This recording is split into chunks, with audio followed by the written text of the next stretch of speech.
오늘 이 시간에는 제22과 신앙생활을 잘 하려면 여러분이 가지고 있는 교재 82페이지가 되겠습니다. 신앙생활을 어떻게 하면 잘할 수 있는가에 관하여 오늘 우리가 함께 살펴보도록 하겠습니다. 여러분, 성도에게 있어서, 예수 믿는 성도들에게 있어서 최대의 관심은 무엇일까요? 그것은 어떻게 하면 신앙생활을 잘 할 수 있을까? 아마 이게 모든 성도들에게 있어서의 고민일 것입니다. 목회자인 저에게도 가장 큰 고민은 어떻게 하면 우리 성도들이 행복한 신앙생활을 하게 만들까? 그게 늘 고민이고, 또 그것을 위하여 기도하고, 또 말씀을 준비하고, 또 우리 성도들을 맞이하게 됩니다. 여러분, 과연 어떻게 신앙생활 하는 것이 정말 하나님이 기뻐하는 또 행복한 신앙생활이 될 수 있을까요? 우리가 일반적으로 신앙생활 하면 대부분이 생각하는 것이 어떻게 생각을 합니까? 주일날 교회 와서 하나님 앞에 예배드리고 함께 찬양하고 기도하고 교제하는 것, 이렇게 생각하는 경우들이 많습니다. 그러나 이것은요, 한 일부분에 속한 것입니다. 이것이 다라고 생각하면 썬데이 크리스찬에 지나지 않는 것입니다. 주일날 한번 교회 와서 예배 드리는 것으로 만족한다? 그것은 지극히 한 일부분의 신앙생활이지 전체 신앙생활이라고 말할 수 없습니다. 왜냐하면 예수 그리스도를 믿는 신앙생활은요, 우리의 삶의 전부를 포함하고 있기 때문입니다. 주일날 우리가 교회당에 와서 하나님 앞에 예배 드리는 것도 신앙생활이지만, 그러나 한 주간 우리에게 주어진 가정생활, 직장생활, 또 우리가 속해 있는 이 사회생활 역시도 신앙생활에 포함되어져 있다라는 것입니다. 그러므로 신앙생활이라는 것은, 한번 따라하겠습니다, 전인격적인 것입니다. 네, 이것을 우리가 놓치지 않으면 좋겠어요. 신앙생활은 교회당에 와서 하나님 앞에 예배 드리는 것, 그것으로 끝나는 것 아닙니다. 우리의 전인격적인 삶 자체가 신앙생활이 되어야 한다라는 것입니다.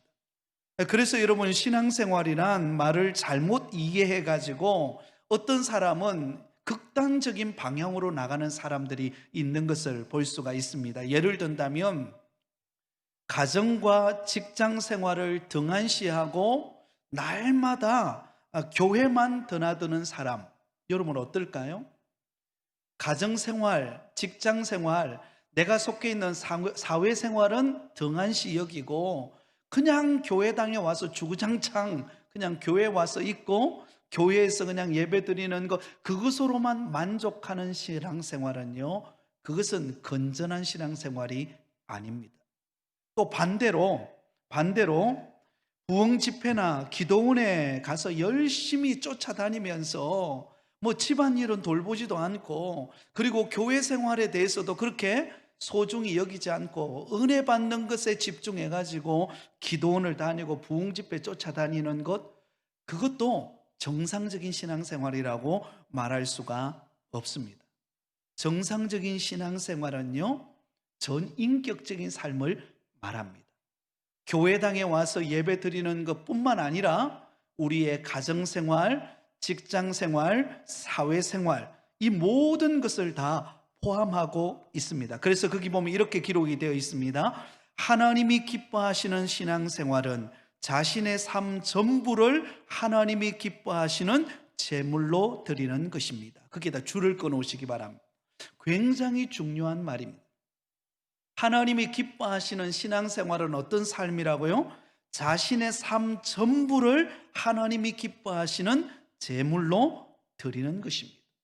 교회 생활, 가정 생활, 직장 생활, 사회 생활 전부를 포함하여서 하나님 앞에 전인격적으로 드리는 생활, 이것이 바로 신앙생활이라는 사실을 저와 여러분이 잊지 마시기를 바랍니다. 가끔씩 보면은요, 교회 생활은 너무 잘해요. 교회 와서는 정말 천사와 같아요. 행동하는 것도 그렇고, 봉사하는 것도 그렇고, 헌신하는 것도 누구보다도 앞장서서 헌신하고 봉사하고 수고합니다. 근데 막상 가정에 가서는, 그리고 직장에 가서는, 사회생활을 할 때는 바뀌어버리는 거예요. 이중적인 삶의 모습을 보여주는 것입니다. 집에 가서는 함부로 폭력을 행한다거나, 아니면 함부로 행동한다거나, 그리스도인답지 못한 행동을 나타내 보이는 삶, 그런 정상적인 신앙생활이라고 말할 수가 없는 것입니다. 사랑하는 여러분, 그러므로 저와 여러분의 모든 삶이 올바른 신앙생활을 하는 믿음의 걸음이 되실 수 있기를 바랍니다. 자, 그러면 우리가 하나님이 기뻐하시는 올바른 신앙생활을 잘하기 위해서는 우리가 먼저 주의해야 할 것들이 몇 가지가 있습니다. 자, 우리가 주의해야 될 주의사항이 몇 가지가 있는데요, 그 첫 번째는 기분이나 환경에 좌우되는 것을 주의해야 합니다. 여러분, 감정적인 신앙생활에 치우치게 되면은요, 정상적인 신앙생활을 하기가 어렵습니다. 여러분, 우리의 사람의 기분과 환경은요, 수시로 변합니다. 여러분, 아침에 눈을 떴을 때에 내 마음의 어떤 감정이나 어떤 분위기나 어떤 상황에 따라 우리는 자주 변합니다. 여러분, 연세가 들면은요, 몸이 날씨를 말하잖아요. 그죠? 약간만 몸이 찌뿌둥하면 오늘 비가 오겠구나. 일기예보 필요 없어요. 몸이 일기예보예요. 그렇죠? 네. 우리의 감정이라는 게 그런 거거든요. 수시로 변하고 수시로 환경에 따라 변하는 것입니다. 그러므로 우리의 기분과 감정의 신앙에 초점을 맞추게 되면요, 어떤 일이 벌어질까요? 정상적인 신앙생활을 할 수가 없는 것입니다. 여러분, 누군가 한마디 내게 섭섭한 말을 했어요. 그러면 그 섭섭한 말에 의해서 내 감정이 움직이고 내 신앙생활이 흔들리게 되면 어떻게 될까요? 믿음 생활을 정상적으로 하지를 못합니다. 그래서 여러분, 마귀 중에서도 제일 무서운 마귀가 섭섭마귀라 그래요. 섭섭함이 딱 침투해 들어오면은요, 이 섭섭한 거예요. 내 감정이 섭섭한 거예요. 서운한 거예요. 그래서 그렇게 열심히던 봉사도요, 내려놓습니다. 그렇게 주일날 교회에 잘 나오던 사람도요, 한 주 빠지고 두 주 빠지고 나중에는요, 가뭄에 콩나듯이 콩나물에 어떻게 되나요? 예. 예. 그렇게 되는 거예요. 사람의 마음이라는 게, 그죠? 흔들린다라는 것입니다. 그래서 우리의 감정을 잘 다스리는 우리가 되어야 합니다. 여호수아서 24장 15절에 보면 이렇게 말하죠. 만일 여호와를 섬기는 것이 너희에게 좋지 않게 보이거든 너희 조상들이 강 저쪽에서 섬기던 신들이든지 또는 너희가 거주하는 땅에 있는 아모리 족속의 신들이든지 너희가 섬길 자를 오늘 택하라. 오직 나와 내 집은 여호와를 섬기겠노라 하니. 여러분, 이 말씀은 여호수아서의 마지막 장인 여호수아서 24장에 나오는 여호수아의 마지막 고별 설교입니다. 유언과 같은 말씀이에요. 그러면서 이스라엘 백성들에게 단호하게 말하는 것입니다. 이스라엘 백성들이 가나안 땅에 들어와서 이제 살게 되었는데, 이곳에서 살 때에 그런 세상의 문화, 하나님이 아닌 우상 숭배에 빠지지 말라는 것을 경고하면서 오직 나와 내 집은 여호와를 섬기겠노라. 어떤 상황 속에서도, 어떤 환경 속에서도 하나님을 믿는 그 신앙을 포기하지 않겠다라는 결단의 고백을 하고 있는 것을 볼 수가 있습니다.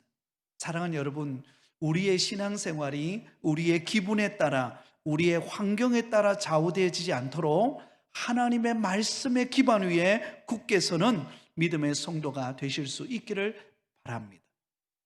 많은 부분이 여기 함정에 빠집니다. 내 감정, 내 기분, 섭섭함, 여기에 빠집니다. 그게 빠지는 순간요, 여러분, 헤어나오기가 굉장히 어렵습니다. 한동안은 힘들어요. 그래서 우리는 감정 관리를 참 잘해야 됩니다. 이 감정 관리를 어떻게 우리가 잘할 수 있을까요? 날마다 하나님의 말씀과 가까이 해야 합니다. 여러분, 말씀은 불변합니다. 내 감정은 수시로 변하지만 하나님의 말씀은 불변합니다. 그렇기 때문에 하나님의 약속의 말씀, 불변하는 하나님의 말씀에 자꾸 내 인생의 주파수를 맞추어서 하나님의 말씀을 붙잡으면 감정에 흔들리지를 않습니다. 그러나 하나님의 말씀으로부터 멀어지게 되면은요, 나의 자신이 감정에 이끌리게 되어 있다라는 것입니다. 그러므로 사람의 말에 귀를 기울이지 말고 하나님의 말씀에 귀를 기울이고 흔들리지 않는 믿음의 성도가 되시기를 간절히 소원합니다. 자, 두 번째로 우리가 주의해야 할 것이 있습니다. 그것은 너무 조급한 것을 주의해야 합니다. 여러분, 인생은 마라톤과 같다 그러잖아요. 여러분, 우리의 인생은요 100m 달리기가 아닙니다. 마라톤과 같습니다. 굉장히 긴 과정을 우리는 거쳐갑니다. 때로는 우리 인생에 오르막이 있으면 내리막이 있고, 때로는 좋은 일이 있으면 때로는 슬픈 일도 찾아옵니다. 여러분, 항상 좋은 일만 있습니까? 그렇지 않습니다. 어떤 때는 예상치 못했던 환경을 우리는 접하게 되어진다라는 것입니다. 그럴 때 우리는 흔들리지 말고 조급하지 말고 기다리며 인내하는 법을 배워야 합니다. 어떤 면으로 여러분, 신앙생활은요 인내로 결정됩니다. 그렇지 않습니까? 우리가 지금까지 신앙생활을 해오면서 숱한 과정을 아마 여러분들이 거쳐왔을 것입니다. 교회 생활하면서도 봉사하면서도 수많은 이야기를 들으면서 온갖 인생의 풍파를 겪으면서 이 자리에 왔을 거예요. 제가 보기에는 여러분들이 말하지 않아도, 제게 지나온 신앙생활의 여정을 제게 말하지 않아도 제가 하나 아는 건 있습니다. 그건 뭐냐면, 이 자리에 앉은 여러분들이 지나온 모든 신앙생활 속에 온갖 풍파와 시련과 어려움의 과정을 거쳐서 오늘까지 오게 되었다는 것입니다. 그런데 지금까지 오는 가운데 하나님이 우리에게 보여주신 것이 무엇입니까? 인내하는 법을 보여주셨어요. 인내하게 만드셨어요. 여러분, 우리가 간절히 우리 인생의 문제를 놓고 기도하면 그게 당장 이루어지는 일들도 있지만 대부분은 어때요? 오래 기다리게 합니다. 오래 참게 만듭니다. 오랜 세월을 지나서 눈물로 기도하고 기다리고 또 기다리고 또 기다렸을 때에 그것이 나에게 응답으로 찾아오는 것을 우리는 경험하며 지금까지 왔습니다. 여러분, 신앙생활은요 인내입니다. 신앙생활을 조급하게 하려고 하면은요 그때 문제가 발생합니다. 여러분, 제가 기억에 나는 게, 어릴 때에 저희 동네 친구들과 함께 분유통을 들고, 아이들 분유통을 들고, 그리고 각자 집에서 쌀을 조금씩 가져와 가지고, 여러분 남자아이들인데도 어릴 때 그게 참 재밌었어요. 그래가지고 옆에 언덕이 있는 곳에 올라가 가지고는 밥을 그 분유통에다가 쌀을 씻어서 넣고 거기에 물을 붓고 그 위에 뚜껑을 이렇게 넓은 바위 그 돌을 올려놓고 거기다 불을 지펴서 밥을 해 먹은 적이 자주 있었습니다. 그러면서 모여서 밥을 하는데, 여러분 우리가 밥 해본 적이 있습니까? 그래서 자꾸 뚜껑을 여는 거예요. 조금 1분 지나도 열고 2분 지나도 열고, 그 김이 모락모락 나면 이거 밥이 된 줄 알고 자꾸 열어보았거든요. 그러다가 나중에 조금 지나니까 아이고 안 되니까 조금 기다리다 보니까 이상한 냄새가 나는 거예요. 막 타는 냄새가 나는 거예요. 그래서 그 분유통 위에 덮은 그 돌을 딱 제거를 해보니까는요 이게 삼청밥이 되는 거예요. 맨 밑에는 다 타고요, 그 다음에 중간은 그나마 좀 먹을만해요. 근데 위에는 완전 생살인 거예요. 그러면서 삼청밥을 먹으면서 그때 생각했습니다. 아, 어머니가 밥하는 게 힘들구나. 그때 깨달은 적이 있습니다. 여러분, 왜 삼청밥이 만들어졌을까요? 자꾸 드셔보는 거예요. 자꾸 드셔보고, 그리고 막 빨리 불을 지펴가지고 빨리 밥을 하려고 하니까는요, 이게 노하우가 없다 보니까 이게 다 삼청밥이 되더라고요. 여러분, 이 밥할 때, 그죠? 우리 어머니들 해보셔서 알지만 처음에는 불을 크게 때우지만 어느 정도 김이 모락모락 하면 그 많이 넣었던 장작을 뺍니다. 그죠? 그리고 그 불 온도를 조금 줄여요. 그리고 기다립니다. 그래서 서서히 기다리면 모락모락 이렇게 해가지고 그냥 맛있는 밥이 되는 거예요. 그 기다림의 미학이 있더라고요. 우리 몰랐어요. 빨리 그냥 불을 많이 떼면 다 될 것 같은데 나중에 보니까 다 타버린 거예요. 먹을 수 없는 삼적밥이 되더라고요. 주님께서 왜 기다리게 할까요? 우리의 인생이 삼청밥이 되지 않기를 위해서, 정말 맛있는 우리의 인생의 밥을 만들어서 우리에게 축복으로 안겨다 주기 위하여 우리에게 인내하게 하시고 기다리게 하시고, 그러면서 우리의 믿음을 키워가고 하나님의 축복의 문을 여는 그런 과정이 신앙생활이라는 것을 우리는 잊지 말아야 할 줄 믿습니다. 성경에 나오는 모든 신앙의 인물은요, 다 인내하며 승리했습니다. 아브라함이 75세에 부름을 받았습니다. 그러나 그가 하나님이 약속하신 이삭을 얻기까지는 무려 25년이라는 시간을 인내해야만 했습니다. 중간에 여러분, 아브라함이 조급해가지고, 그죠? 하갈을 취하여서 이스마엘을 얻었죠. 그러나 그것은 정말 하나님이 약속하신 아들이 아니었어요. 그래서 얼마나 그게 문제가 됩니까? 오늘에까지 문제가 발생하는 것을 우리는 볼 수가 있습니다.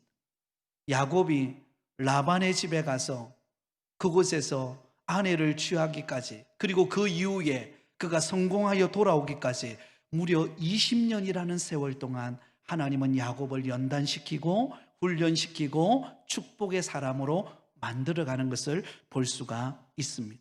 요셉도 마찬가지죠. 그가 젊었을 때 하나님께서 그에게 비전을 보여주지 않습니까? 형들의 벳단이 자기에게 절을 하면서 11별이 자기에게 절하는 엄청난 꿈을 꿉니다. 그런데 하나님은 그 과정을 이루기 위해서는요, 그를 애굽의 종으로 보내고 그곳에서 인내하고 연단하고 훈련하여서 나중에 시간이 지나서 그를 자기 민족을 구원하는 국무총리로 하나님께서 들어 쓰시는 것을 볼 수가 있습니다. 여러분, 신앙은 기다림입니다. 한번 따라하겠습니다. 신앙생활은 기다림입니다. 믿음으로 기다리는 거예요. 하나님 앞에 기도했습니까? 하나님께 소원을 간구했습니까? 기다리는 것입니다. 그러면 하나님이 때가 되어서 우리 가운데 약속으로 찾아오시는 것을 볼 수가 있습니다. 히브리서 10장 36절 37절입니다. 우리 같이 읽겠습니다. 시작. 너희에게 인내가 필요함은 너희가 하나님의 뜻을 행한 후에 약속하신 것을 받기 위함이라. 잠시 잠깐 후면 오실 이가 오시리니 지체하지 아니하시리라. 아멘. 아멘. 우리가 할 일은요, 하나님이 이루실 것을 바라보면서 기도를 심고 헌신을 심고 봉사하며 수고하며 노력하는 것입니다. 그러면 때가 되면 하나님이 열매를 주시는 겁니다. 저는 요즘에 우리 성도님들과 만나서 대화를 하면서 하나님께서 우리 부곡교회를 앞으로 얼마나 멋지게 만들어갈 것에 대한 이야기들을 합니다. 그러면서 함께 공감했던 이야기가 뭔가 하면, 하나님께서 반드시 우리 교회 안에 이런 은혜를 주실 것에 대해서 확신을 다 하고 계시더라고요. 아멘? 다 확신하고 있습니다. 저도 마찬가지입니다. 그러면서 지금 우리가 그러면 해야 할 일이 무엇인가? 하나님이 주실 축복의 때를 준비하면서 기도를 심고 내실을 다지고 또 우리가 부족한 그런 인프라를 만들어가고, 그러는 과정 속에 하나님의 때가 되면요, 하늘문을 딱 여시는 때가 되면요, 멀지 않아 놀라운 일들이 일어날 것입니다. 여러분, 기대하시기 바랍니다. 여러분, 그런 설레임을 안고 우리가 하나님 앞에 부르짖고 달려가는 우리 모두가 되실 수 있기를 바랍니다. 자, 세 번째 우리가 주의해야 할 것이 있습니다. 그것은 무엇인가 하면 뒤로 물러가거나 내려가는 것을 주의해야 합니다. 여러분, 한번 미끌리기 시작하면은요, 그거 회복하기가 굉장히 어렵습니다. 여러분, 신앙생활에는 올라갈 때도 있고 내려갈 때도 있습니다. 그러나 여러분, 올라갈 때나 내려갈 때나, 올라갈 때는 우리가 교만하지 않기 위하여서 자기를 잘 다스리며 겸손히 그 은혜를 기억해야 하고, 내려갈 때를 조심해야 합니다. 한번 내려가기 시작하면요, 그것을 회복하기가 굉장히 어려운 것을 볼 수가 있습니다. 그래서 우리는 뒤로 물러서지 않기 위하여서 하나님 앞에 정말로 결단하면서 나를 점검해야 합니다. 요즘에 나의 신앙생활이 혹시 퇴보하고 있지 않는가? 그렇게 하나님 앞에 간절히 부르짖어 기도하는 시간이 줄어들고 있지 않는가? 하나님을 예배하고 헌신하던 시간들이 줄어져 가고 있지 않는가? 그것은 퇴보하는 신앙이거든요. 그렇게 시작하면은요, 나도 모름 사이에 바람 빠진 풍선처럼 점점 무디어져 갑니다. 점점 나도 모르는 사이에 그 뜨거웠던 신앙들이 식어져 가는 것을 볼 수가 있습니다. 하나님 앞에 그렇게 간절히 찾았던 은혜가 식어져 가는 것을 볼 수가 있습니다. 여러분, 이런 것들을 볼 수가 있어요. 가끔씩 어떤 분을 만나면 그래요. 아유, 목사님 참 예전에는 그렇게 열심히였는데 지금은 좀 쉬고 있습니다. 지금은 안식년입니다. 이렇게 말하시는 분 계시더라고요. 지금은 좀 안식하려고 쉬고 있습니다. 여러분, 우리 믿음 생활에 있어서는 안식년이 없습니다. 물론 주님이 주시는 위로와 평안 안에서의 안식은 있습니다만은 우리의 신앙은 뒤로 물러나지 않고 앞으로 전진하는 신앙이에요. 그래서 끝까지 달려가는 신앙입니다. 그렇죠? 예. 사도 바울을 보세요. 그는 멈추지 않았습니다. 끝까지 달려가고 뒤로 물러갈 때는 다시 일어나서 용기를 얻어서 달려가고 가는 것을 볼 수가 있습니다. 여러분, 날마다 우리를 점검하면서 달려가는 신앙 되실 수 있기를 바랍니다. 히브리서 10장 38절 39절입니다. 같이 읽겠습니다. 시작. 나의 의인은 믿음으로 말미암아 살리라. 또한 뒤로 물러가면 내 마음이 그를 기뻐하지 아니하리라 하셨느니라. 우리는 뒤로 물러가 멸망할 자가 아니요 오직 영혼을 구원함에 이르는 믿음을 가진 자니라. 뒤로 물러가면 내 마음이 그를 기뻐하지 아니한다. 여러분, 우리가 뒤로 물러갈 때 나타나는 정상이 있습니다. 기쁨이 사라져요. 내가 전진하는 신앙을 가지고 있다는 것은 무엇입니까? 내 안에 기쁨이 있다는 것, 설레임이 있다는 것입니다. 설레임. 내 마음에 뭔가 기대가 되고 뭔가 정말 하나님이 행하실 일들이 바라봐지고 뭔가 참 꿈틀거리고 있다. 이거는 살아있다는 증거입니다. 그것은요, 우리가 달려가고 있다는 증거입니다. 그런데 내 안에 기쁨이 소멸되어 버렸어요. 내 안에 봉사를 해도 즐겁지 않고 뭔가 내가 와서 찬양을 해도 내 안에 감격이 없다. 이건 퇴보하고 있는 것입니다. 그러므로 나를 살펴보면서 뒤로 물러가지 않도록, 한번 밀리면은요 뒤로 후퇴해버립니다. 그러나 주님 바라보면서 우리는 달려가서 하나님이 역사하시는 은혜를 꼭 깨닫는 역사가 있기를 바랍니다. 자, 여러분, 정리를 해볼까요? 우리가 신앙생활을 잘 하려면 주의해야 될 것 세 가지를 말했습니다. 첫 번째는 무엇을 주의하라고요? 기분이나 환경에 좌우되는 것을 주의하라. 감정적인 것에 매이지 않도록, 특히 섭섭한 자리로 여러분 나아가지 않길 바랍니다. 마귀는요, 우리에게 섭섭하게 만들어요. 어떤 일, 사람의 말 한마디, 환경의 여러 가지 상황 속에서 섭섭하게 해서 신앙을 다운시킵니다. 두 번째는요, 너무 조급하지 마시기 바랍니다. 하나님의 때를 기다리며 인내하며 기도하시기 바랍니다. 세 번째는요, 뒤로 물러가지 않기를 바랍니다. 이거 조심해야 됩니다. 뒤로 물러가지 않도록. 자, 그러면 두 번째로 보면 신앙생활을 방해하는 것들이 있습니다. 우리의 신앙생활을 달려가지 못하도록 만드는 방해의 요소가 세 가지가 있는데요. 첫 번째는 뭐냐면 물질, 돈입니다. 돈 문제입니다. 돈 문제. 여러분, 우리가 살아가면서 꼭 필요한 것은 돈이죠. 여러분, 돈이 꼭 필요합니다. 있어야 가정의 형편의 문제도 해결하고 또 교회의 어떤 사역들도 감당할 수가 있고 어느 곳이든 돈이 필요하지 않는 곳이 없습니다. 그런데 우리가 이 돈에 대한, 물질에 대한 바른 가치관을 가져야 합니다. 그래야만이 우리가 신앙생활 하는데 방해받지 않게 됩니다. 여러분, 이 돈에 대한 염려가 없는 사람이 거의 없죠. 다 가지고 있는 것을 볼 수가 있는데요. 이 돈이 근심거리가 되면은요, 우리의 신앙생활이 즐겁지를 못합니다. 돈이 근심거리가 될 때, 그죠? 그래서 돈에 끌려다니는 그런 우리의 모습이 아니라 돈이 따라오게 만들어야 된다는 거죠. 돈에 끌려다니면 우리가 근심하게 되죠. 그죠? 그러나 돈이 따라오게 만들어야 되는데 돈이 잘 따라옵니까? 어때요? 잘 안 따라오죠. 그죠? 빨리 따라오면 좋겠는데 얼마나 멀리서 따라오는지. 그죠? 예, 그렇습니다. 근데 비결을 제가 알려드릴게요. 돈이 따라오게 만드는 비결을 알려드리겠습니다. 성경이 그걸 말하고 있어요. 너희는 먼저 그의 나라와 그 의를 구하라. 그리하면 이 모든 것을 너희에게 마시리라 더하시리라. 이 모든 것 속에는요, 뭐가 포함되어 있을까요? 물질이 포함되어 있어요. 그러니까 물질을 따라오게 해야지 근심하게 됩니다. 그런데요, 먼저 하나님의 뜻을 구하세요. 하나님, 정말로 하나님 앞에 헌신하고 싶은데, 내가 주를 위하여서 살고 싶은데 물질이 부족합니다. 하나님, 나에게 그 물질의 문을 열어달라고. 그래서 하나님이 기뻐하시는 일을 위하여 이 물질이 쓸릴 수 있도록 하나님께서 사업장과 가정과 형편의 문을 열어달라고. 그러면 하나님께서는요, 엘리야에게 까마귀를 보내서 그를 먹인 것처럼, 사르밧 과부를 통하여서 그에게 먹을 것을 제공해 주신 것처럼 하나님께서 공급하시는 은혜를 경험할 줄 믿습니다. 여러분, 이게 안 되면은요, 물질에 근심하게 됩니다. 물질에 근심하게 됩니다. 그래서 이 물질이 우리에게 굉장히 많은 방해 요소가 된다는 것을 볼 수가 있습니다.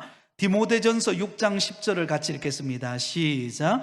돈을 사랑함이 일만하게 뿌리가 되나니 이것을 탐내는 자들은 미혹을 받아 믿음에서 떠나 많은 근심으로써 자기를 찔렀도다. 여러분, 근심하게 된다는 거죠. 왜 근심할까요? 돈을 사랑하기 때문에 근심하는 거예요. 돈을 사랑하게 했던, 다시 말하면 돈에 매여버린다는 겁니다. 그런데 돈이 따라오게 하려면요, 먼저 구할 게 있어요. 먼저 생각해야 될 게 있다는 것입니다. 그것이 하나님의 뜻이에요. 하나님의 방법입니다. 하나님의 뜻을 먼저 구하면서 그 물질이 따라올 수 있도록 우리가 기도하는 것입니다. 하나님, 지금 하나님의 뜻을 이루기를 원하는데 이때 필요한 물질을 하나님 공급해 주세요. 사람을 통해서, 거래처를 통하여, 주변의 환경을 통하여 하나님께서 열어달라고 우리가 기도하기 시작할 때 하나님께서 은혜 주시는 역사가 있을 줄 믿습니다. 한번 따라하겠습니다.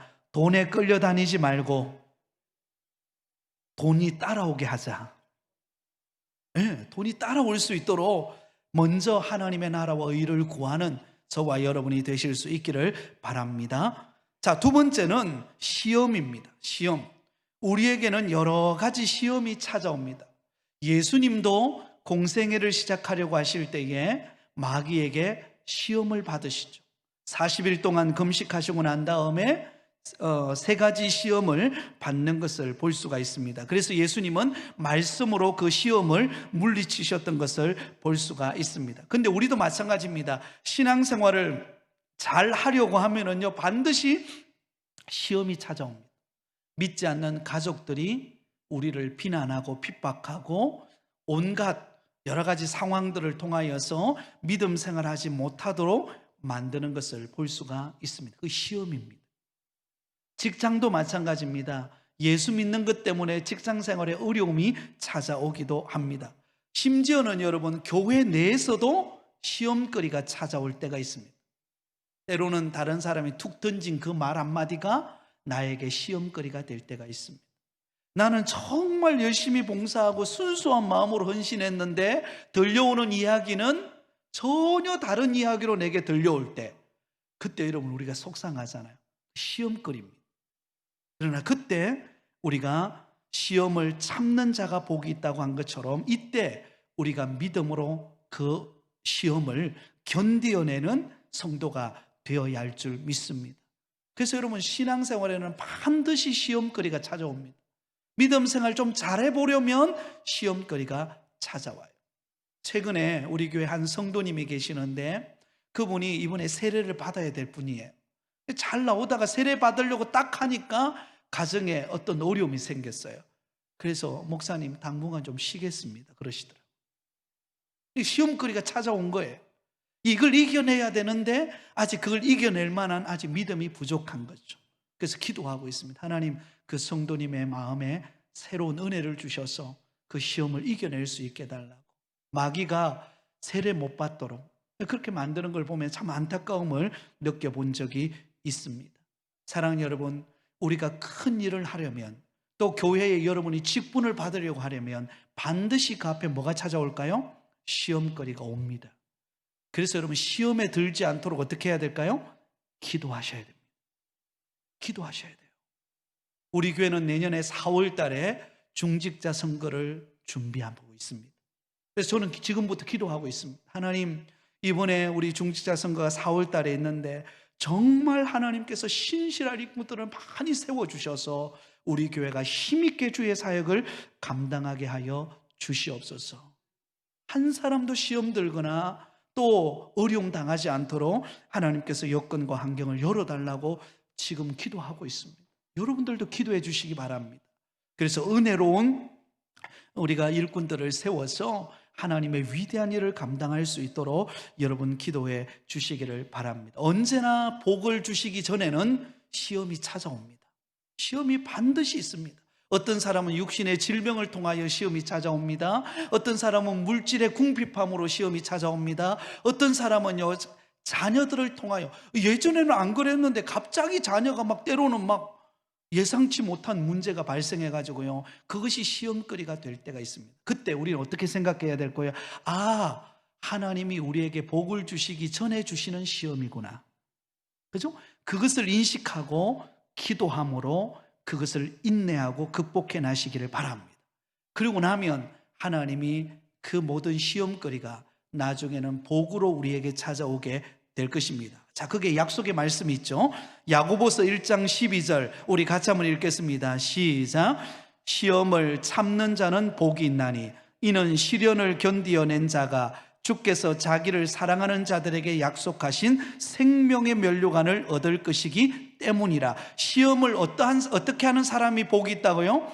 참는 자가. 왜냐하면 약속하신 생명의 면류관을 얻게 될 것이기 때문에.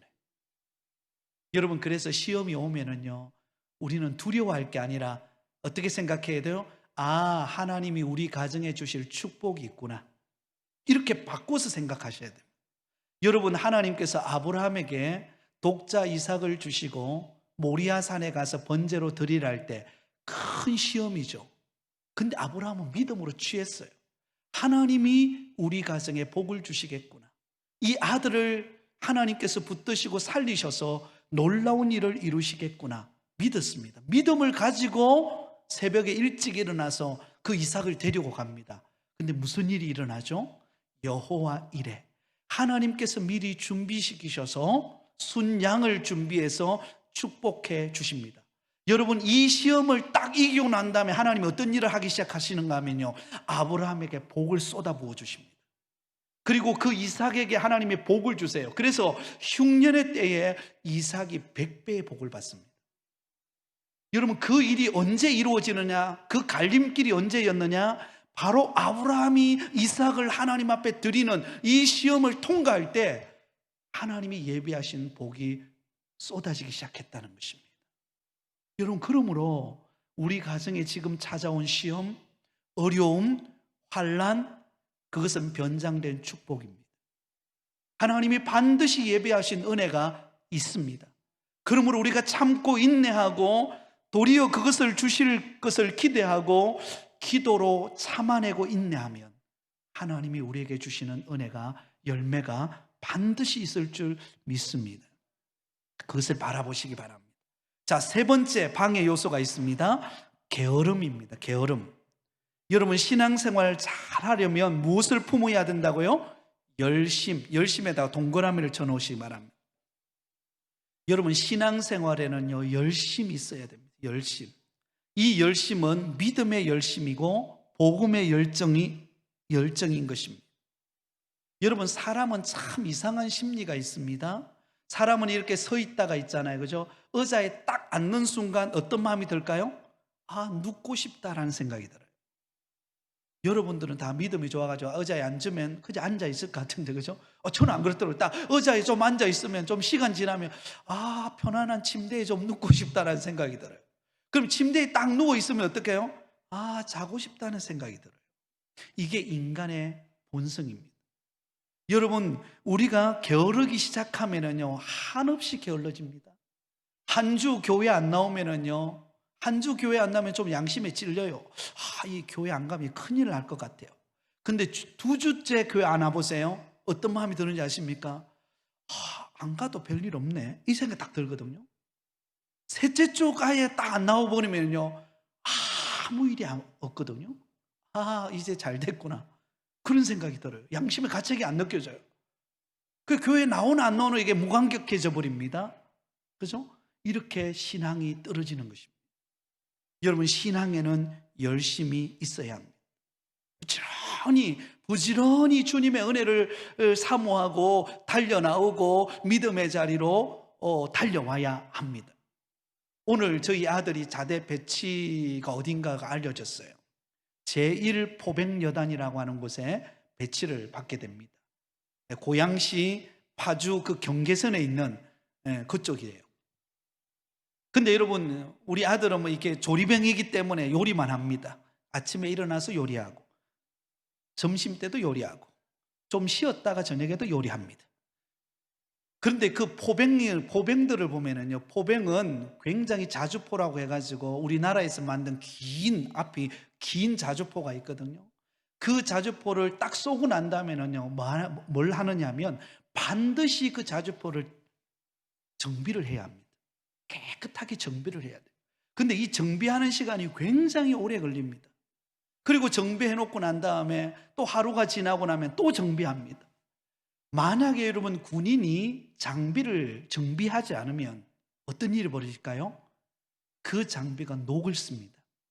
녹이 쓸면은요, 정확한 궤도를 맞추지를 못하고, 그리고 그 탄알이 빗겨나가게 됩니다. 그래서 문제가 발생하는 거예요.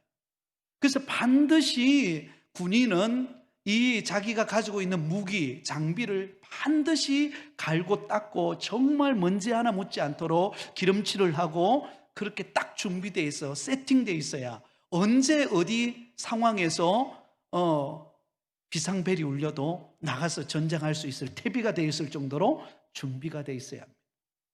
여러분, 우리를 영적 군사라 말하지 않습니까? 그런데 우리가 대비되어 있지 않고 늘 그냥 느슨하게 있다가 영적 싸움에서 이길 수 있다? 그건 100% 지는 겁니다. 평소에 갈고 닦고 준비되어 있어야 기회가 왔을 때, 위험이 왔을 때, 시험이 왔을 때 그것을 이겨낼 수 있는 능력이 생긴다는 것을 우리는 잊지 말아야 할 줄 믿습니다. 로마서 12장 11절에 이렇게 말합니다. 부지런하여 게으르지 말고 열심을 품고 말하고요, 주를 섬기라. 게으르지 말고 열심을 품고 주를 섬기라. 기도하는 것, 봉사하는 것, 전도하는 것, 우리에게 맡겨진 사명 앞에 여러분 열심을 다하시기를 바랍니다. 여러분, 열심을 다하는 사람 못 이깁니다. 여러분, 죽자 살자 덤비면요, 못 이겨요. 죽을 때까지 맞으면서 덤비면요, 상대방이 못 이기는 거예요. 그러면 여러분 열심히 주를 섬기시기 바랍니다. 잠언서 6장 6절에 게으른 자여 누구에게 가서 배우라고요? 개미에게로 가서 배우라.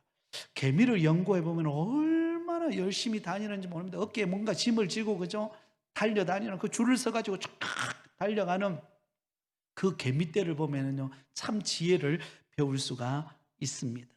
혹시 느슨해졌습니까? 신앙을 조이시기 바랍니다. 그리고 기름칠을 하시고 영적인 은혜가 임하도록, 하나님의 은혜가 내 안에 메마르지 않도록 날마다 나를 닦고 새롭게 하고 준비하는 역사가 있기를 바랍니다. 저는 주일이 지나면 월요일이 쉬는 날입니다. 근데 월요일날 쉬지만 저는 월요일날 쉬면서 저를 한 번 더 돌아보려고 노력합니다. 제가 예전에 섬기던 교회 그 담임 목사님은 늘 월요일날 오전에 교회에 나오셨어요. 그리고 월요일날 조용할 때, 아무도 없을 때, 그때 쉬면서 그 다음 주일 말씀을 준비하고 또 자기를 정비하는 시간을 꼭 가지더라고요. 저는 그 모습이 참 좋았습니다. 그래서 일부러 쉬지만 저의 마음이 느슨해지지 않도록, 주일날 예배 끝났다고 해서 내 마음을 그냥 느슨하게 해놓으면 이거 또 그 조이려 그러면은요 시간이 금방 가버려요. 그래서 월요일은 오전은 좀 쉬지만 그래도 나를 준비하고 더 견고하게 해야 되겠다, 이런 생각들을 늘 가집니다. 물론 쉬는 것도 필요하죠. 여러분, 우리에게는 항상 게으르지 않도록 조심해야 합니다. 게으르지 않도록 열심을 내고 주를 위하여 봉사하고, 기도할 때도 뜨겁게 주님 앞에 부르짖고, 사명을 감당할 때도 누구보다도 앞장서서 감당하는 믿음의 성도들이 되실 수 있기를 바랍니다. 그러면 하나님이 반드시 역사하십니다. 자, 세 번째로 보겠습니다. 지금까지 다루었던 내용은 소극적인 측면에서의 신앙생활입니다. 그러면 적극적인 방법으로 우리가 신앙생활을 잘하기 위해서는 어떻게 해야 될까요? 주를 위해 살겠다는 분명한 목표가 있어야 합니다. 주를 위해 살겠다는 분명한 목표가 있어야 돼요. 내가 살아도 주를 위하여 살고 죽어도 주를 위하여 죽겠다. 내가 주님 위해 살겠다. 여러분, 이 결단이 있을 때 우리는 어떤 어려움도 어떤 위기도 돌파해낼 수 있는 능력이 생기게 됩니다. 로마서 14장 8절을 같이 읽겠습니다. 시작. 우리가 살아도 주를 위하여 살고 죽어도 주를 위하여 죽나니 그러므로 사나 죽으나 우리가 주의 것이로다. 내가 주님 위해 살겠다. 그래서 여러분, 늘 누가 그런 말을 하더라고요. 예수님이라면 어떻게 하실까? 이 생각을 가지고 나를 돌아보고 하루를 보내고 하루를 마무리하라는 것을 우리는 늘 기억해야 합니다. 자, 두 번째로 주의 일에 힘써서 하나님께 영광을 돌려야 합니다. 몇 가지 우리가 힘써야 할 것들이 있는데요, 첫 번째는 무엇을 힘써야 할까요? 예배입니다. 예배. 여러분, 이거는 아무리 강조해도 아깝지 않는 말입니다. 예배를 놓쳐버리면요 다 놓치는 것입니다. 예배의 성공자가 신앙생활의 성공자입니다. 주님 앞에 드리는 주일 예배, 그리고 우리가 또 이 수요일날 양육 예배, 또 나름대로 우리가 주어진 그 곳에서 하나님을 예배하는 삶, 예배가 우리를 붙들어줍니다. 예배를 통하여 하나님의 은혜를 경험하고 느슨했던 나의 신앙을 돌아보게 되고 말씀을 통하여 새로워지는 역사가 일어나게 되어진다는 것을 볼 수가 있습니다. 자, 두 번째는 우리가 힘써야 할 것은요, 성경 공부에 힘써야 합니다. 마태복음 4장 4절 우리 같이 한번 읽겠습니다. 시작. 예수께서 대답하여 이르시되 기록되었으되 사람이 떡으로만 살 것이 아니요 하나님의 입으로부터 나오는 모든 말씀으로 살 것이라 하였느니라 하시니. 아멘. 여러분, 하나님의 말씀을 먹어야 우리의 영혼이 삽니다. 아멘. 자, 그런데 우리가 주일 예배 때는 제가 설교의 초점을 그때는 여러분들처럼 이렇게 신앙생활을 오래 하신 분들도 계시지만 또 주일만 나오셔서 신앙생활 하시는 분들도 계세요. 그래서 그 비중을 중간 정도에 맞추어서 제가 쉽게 설교를 하려고 생각을 늘 합니다. 그리고 성도들이 믿음으로 일어설 수 있는 그런 메시지를 늘 준비하려고 합니다. 그런데 여러분, 그것을 먹어서 은혜 받는 것도 참 중요하지만, 그러면 우리의 신앙의 성숙을 위해서 더 신앙생활을 잘하는 자리로 나가기 위해서는요, 말씀을 깊이 아는 일이 필요합니다. 사실은. 그래서 우리가 이 수요 양육 예배를 만든 겁니다. 이 시간에 우리가 신앙의 기초를 다져가는 시간입니다. 여러분들이 잠시 왔다 가는 이 시간이지만요, 여러분 가랑비에 옷이 젖는다고요, 여러분 이 자리에 나와서 말씀을 듣고 하는 이 시간을 통하여 우리의 영혼이 자라가는 역사가 있을 줄 믿습니다. 이 교제가 끝나고 난 다음에 제가 뭘 할 거냐면 창세기부터 요한계시록을 어떻게 바라보는, 그림을 그리는 그런 시간을 가지게 될 것입니다. 굉장히 유익한 시간이 될 거예요. 그게 끝나고 나면 창세기부터 시작해가지고 요한계시록까지 중요 인물들을 중심으로 성경을 엮어가는 부분들을 여러분에게 나눌 것입니다. 여러분, 하나님 앞에서 말씀으로 자꾸 양육받고 훈련받고 세워져야 할 줄 믿습니다. 그리고 내년 1월 달부터는요, 주일 오후 예배 시간에는 우리 일꾼들을 대상으로, 재직들을 대상으로 청지기 사관학교, 여러분 아무나 여러분 사관생도가 됩니까? 아무나 여러분 장교가 됩니까? 훈련받아야 장교가 되죠. 그래서 거의 한 6개월 가까운 기간 동안 청지기 사관학교를 개강할 것입니다.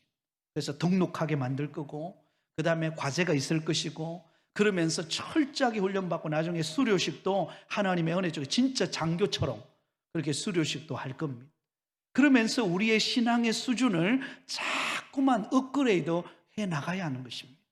그렇게 변화되어져 갈 때 우리가 우리의 신앙생활이 행복한 신앙생활이 될 줄 믿습니다.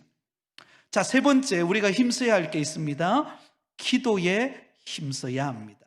골로새서 4장 2절에 기도를 계속하고 기도에 감사함으로 깨어 있으라.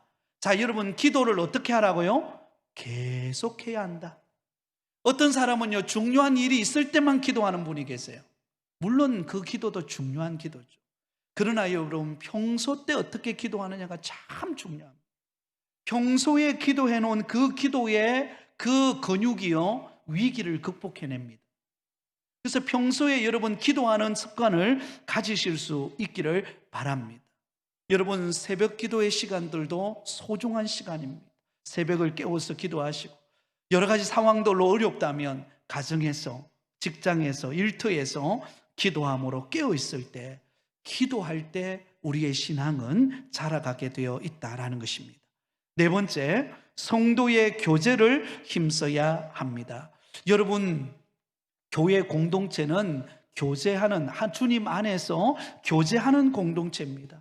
그래서 끊임없이 교제하는 은혜가 있어야 됩니다. 지금은 이 코로나 시기다 보니까 우리가 다 마스크를 하고 사실 잘 대화하는 시간이 많이 줄어들었죠. 그러나 정말 교회는, 교회의 교회다면요, 나눔과 교제 안에 있습니다. 그래서 좀 힘든 시기를 우리가 보내고 있지만 그래도 자주자주 서로에게 교제하고, 또 함께 맛있는 차도 마시고, 또 함께 시간도 보내고 하는 게 너무나 좋아요. 그렇죠? 그러는 가운데 서로를 격려하는 것이 필요하다는 것입니다. 자, 다섯 번째는 무엇에 힘써야 할까요? 전도에 힘써야 합니다. 마가복음 16장 15절에 또 이르시되 너희는 온 천하에 다니며 만민에게 복음을 전파하라. 전도에 힘써라. 여러분, 누구를 만나든지 전도하는 일이 있어야 합니다. 근데 우리는 전도하면 너무 어렵게 생각해요. 그죠? 2020년도 과연 나는 몇 명이나 전도했나 이러면 여러분 다 우리는요 고개를 숙일 수밖에 없어요. 그죠? 네. 왜냐하면 이 전도가 어렵거든 사실은. 근데 제가 쉬운 방법을 알려드릴게요. 그것은요, 자랑하는 거예요. 자랑하는 거. 그죠? 전도를 어렵게 하면 어려워요. 근데 쉽게 말할 수 있습니다. 야, 우리 교회 한번 와봐라. 우리 부곡교회 지금 달라졌다. 한번 와봐라. 그렇게 하고 내가 만난 예수님에 대해서 간단하게 소개하고 그냥 지나가는 거예요. 그래서 또 다음에 만나면 또 이야기하는 거예요. 오늘 우리가 점심 때 우리 미리암 중창단이 오늘 아마 연합 행사에 가서 이렇게 찬양을 하고 왔어요. 그리고는 그 비숍에 갔는데 그 집사님을 사실 우리가 우리 교회에 오게 하려고 지금 함께 지금 기도하면서 접근하는데 또 그분한테 이야기했어요. 집사님, 기도하고 있습니다. 여러분, 그 한마디가요, 그 집사님에게는 굉장히 큰 충격일 겁니다. 나를 위해 기도하고 있다고? 여러분, 그렇게 말하세요. 누굴 만나면 있잖아요. 아유, 기도하고 있습니다. 이 기도하고 있다는 말이요, 축복의 말이기도 하고 굉장히 부담스러운 말입니다. 날 위해 기도하고 있다고? 그리고는 하나님이 그 마음을 바꿔놓는 것입니다. 때가 되면 하나님이 역사하실 줄 믿습니다. 자, 마지막 여섯 번째는요, 봉사와 헌신에 힘써야 합니다. 우리에게 주어진 사명, 봉사와 헌신, 맡겨진 사명, 충성되이 감당하는 것입니다. 우리 고린도전서 15장 58절을 같이 읽겠습니다. 시작.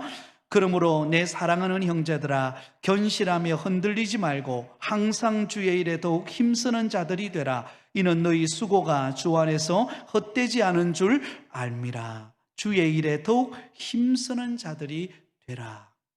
여러분, 맡겨진 일에 더 힘써서 그 사명을 감당하고 섬기실 수 있기를 바랍니다. 자, 그럴 때 마지막 결론입니다. 신앙생활을 잘하는 자의 삶에는 복된 열매가 있음을 확신해야 합니다. 자, 시편 1편 3절 같이 읽겠습니다. 시작. 그는 시냇가에 심은 나무가 철을 따라 열매를 맺으며 그 잎사귀가 마르지 아니함 같으니 그가 하는 모든 일이 다 형통하리로다. 아멘. 시냇가에 심은 나무가 철을 따라 열매를 맺고 그 잎사귀가 마르지 아니함 같이 모든 일이 형통하게 되어지는 일이 일어납니다. 여러분, 믿음 생활이 즐겁고 신앙생활하는 그 기쁨을 가지고 주를 섬기다 보면은요, 우리의 삶 가운데 하나님이 풍성한 열매를 주십니다. 간증이 나타나게 됩니다. 내 주변의 사람들 안에 함께 하나님의 은혜를 맛보는 그런 놀라운 일들이 일어나는 것을 보게 됩니다. 병든 자가 고침을 받고, 또 어려웠던 성도들의 형편의 길이 열리고 하나님의 축복의 문이 열려요. 지지난주에 어느 집사님에게 신방을 갔습니다. 그 집사님이 코로나 시기가 되다 보니까 그 업종 자체가 굉장히 어려운 그 어르신들을 이렇게 도우는 그런 일을 하시는 분인데 그렇게 할 수가 없는 거예요. 너무 힘든 상황이었습니다. 그러면서 그 상황보다도 자녀들의 앞길을 놓고 직장의 문제를 놓고 신방하는 가운데 기도 제목을 나누었어요. 그리고는 함께 기도하고 돌아왔습니다. 근데 지난주에 응답을 받았어요. 하나님이 그 집사님의 그 아들의 직장의 문을 열어주셨어요. 그러면서 그 집사님이 하나님이 하셨다는 것을 고백하시더라고요. 그러면서 하나님의 은혜를 깨달아가는 것입니다. 사랑하는 여러분, 안 될 것 같지만요, 됩니다. 없는 것 같지만요, 하나님이 길을 여십니다. 불가능이란 없습니다. 하나님이 반드시 이루실 것입니다. 우리 자녀들의 앞길에 하나님께서 형통케 하실 것입니다. 그러려면요, 우리가 부모된 우리가 믿음 생활을 잘하는 모습이 드러나야 합니다. 우리가 믿음 생활 잘하고 하나님 앞에 준비되어 있고 하나님의 은혜를 사모하고 나가면은요, 자녀들은 따라오게 돼 있어요. 아브라함의 아들인 이삭이 복을 받을 수 있었던 건요, 아브라함의 신앙의 기초 위에 있었기 때문입니다. 아브라함이 하나님의 뜻에 순종하니까 이삭의 때 가서 그 복을 받는 것입니다. 흉년의 때에, 여러분이 흉년의 때에 100배의 복을 받는다, 있을 수 없는 일이죠. 그래서 그랄 지방의 사람들이 다 시기심을 가지고 이삭이 우물을 파면 다 메꿔버리잖아요. 근데 메꿔도 또 파면 또 나와요. 메꿔도 또 파면 또 나와요. 나중에는 항복하잖아요. 우리 조약 맺자. 여러분, 이런 일이 일어납니다. 신앙생활의 즐거움은 이런 것입니다. 하나님이 우리 가정에, 우리 교회에, 또 여러분의 자녀 위에 하나님이 그 일을 행하실 것입니다. 그러면 여러분, 행복한 신앙생활이 되기를 바랍니다. 그러기 위해서 우리가 주의 은혜를 더 사모하고 더 믿음으로 진전해서 하나님의 뜻을 이루어가는 우리 모든 성도들이 다 되시기를 예수님의 이름으로 축원드립니다.